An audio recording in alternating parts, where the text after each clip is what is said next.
diri, pakaian, tempat dari hadas dan najis menggunakan tanah atau air yang suci itu toharo.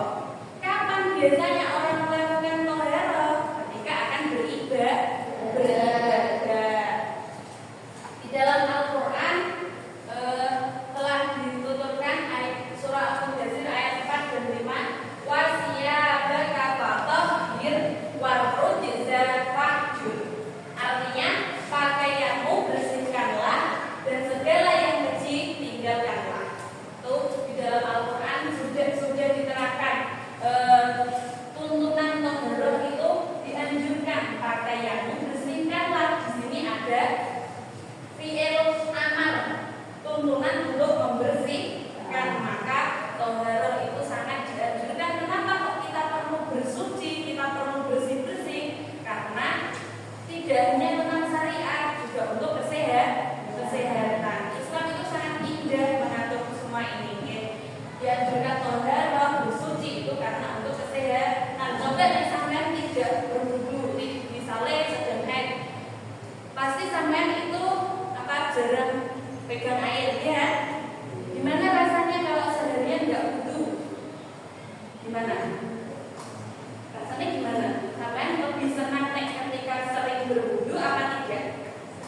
Sering berwudu. Hikmahnya sampean toharo. Misalnya contoh toharo itu kan salah satunya berwudu, mandi ya. Itu toharo.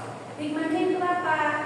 Dijauhkan dari segala yang buruk. Ketika sampean terjaga dalam keadaan wudu, maka sampean akan dijauhkan dari hal-hal yang buruk.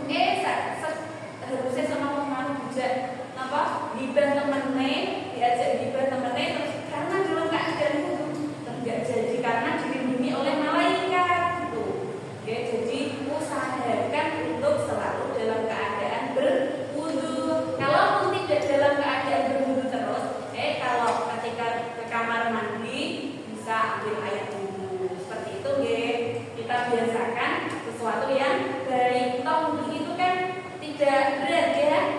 Oke, kemudian yang kedua pengertian najis, macam-macam najis dan cara mensucikannya.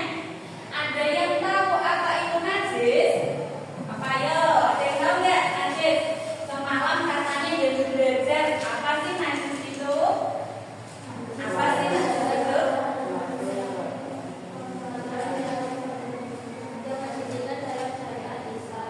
Ya, benar. Najis itu secara bahasanya, mudahnya, najis itu kotoran fisik. Sedangkan hadas itu yang tidak berupa fisik. Itu. Najis itu kotoran fisik. Macam-macam najis, yaitu ada 3. Ada yang tahu apa saja 3 itu? Najis mukhafafa, najis mutawasithah, najis mughalladah. Apa najis mukhafafa itu? Contohnya najis mukhafafa. Ada yang tahu contohnya najis mukhafafa?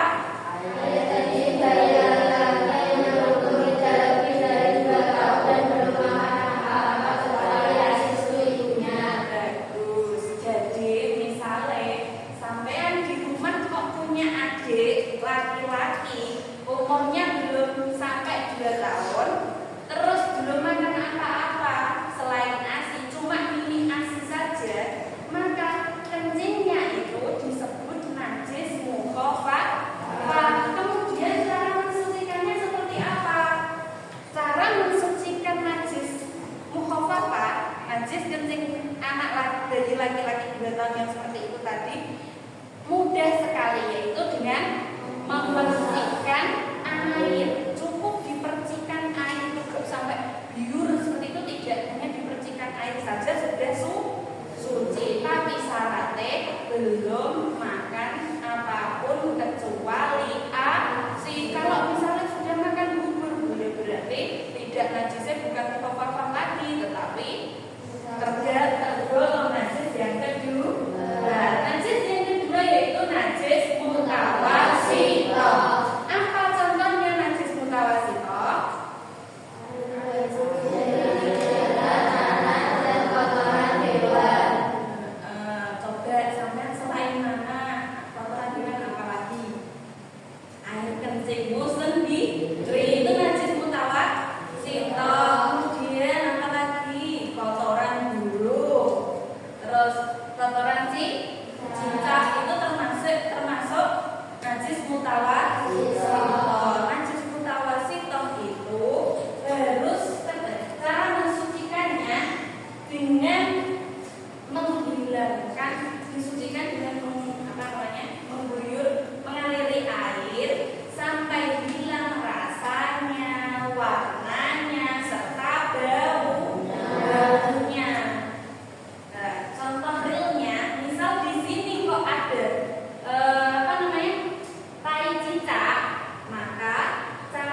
najis mubalaghah juga. Oke. Najisnya apa? Anjing dan babi serta anak-anaknya. Oke. Misalnya kok di luar ada sepatu, misalnya ada jilatan anjing, cara mensucikannya bagaimana? Ada yang tahu?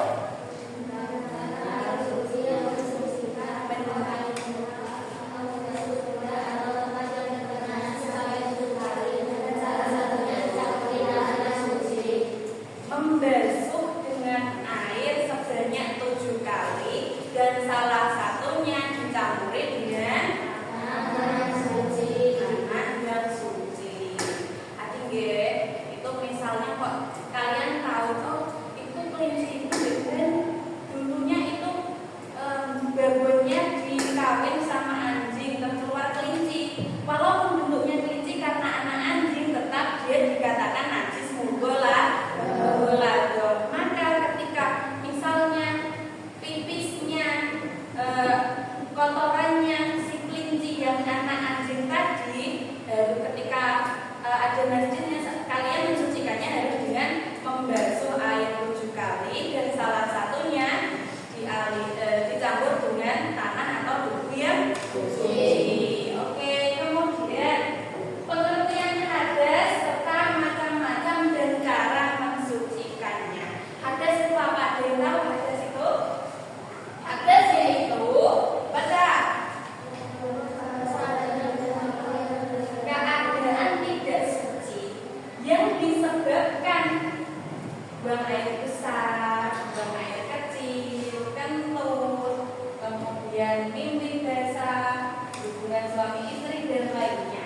Itu disebut hadas. Misal kalian habis wudhu kemudian kentut, maka keadaan kalian setelah kentut itu disebut hadas. Hadas itu ada 2 macam, hadas kecil dan hadas besar. Hadas kecil contohnya buang air besar, setelah buang air besar itu sampai disebut hadas. Buang air kecil, kentut, kemudian hilang akal. Hilang akal itu contohnya apa? Tidur, mabuk, kemudian pingsan, kemudian menyentuh kemaluan, bubul ataupun dubur, itu juga menyebabkan orang berhadas. Kalau kalian habis wudhu kok misalnya kukur-kukur di area itu, maka sampean batal wudhunya, hadas. Kemudian bersentuhan dengan lawan jenis juga menyebabkan hadas kecil. Oke, kemudian kalau sudah hadas kecil, bagaimana cara mensucikannya? Berwudu. Kalau tidak boleh wudu, misalnya di tubuhnya, di anggota tubuhnya ada luka yang tidak boleh kena air, maka cara mensucikannya adalah dengan cara yang kedua, yaitu tayamum. Sudah bisa wudu semua anak-anak? Sudah. Coba lihat itu bagaimana?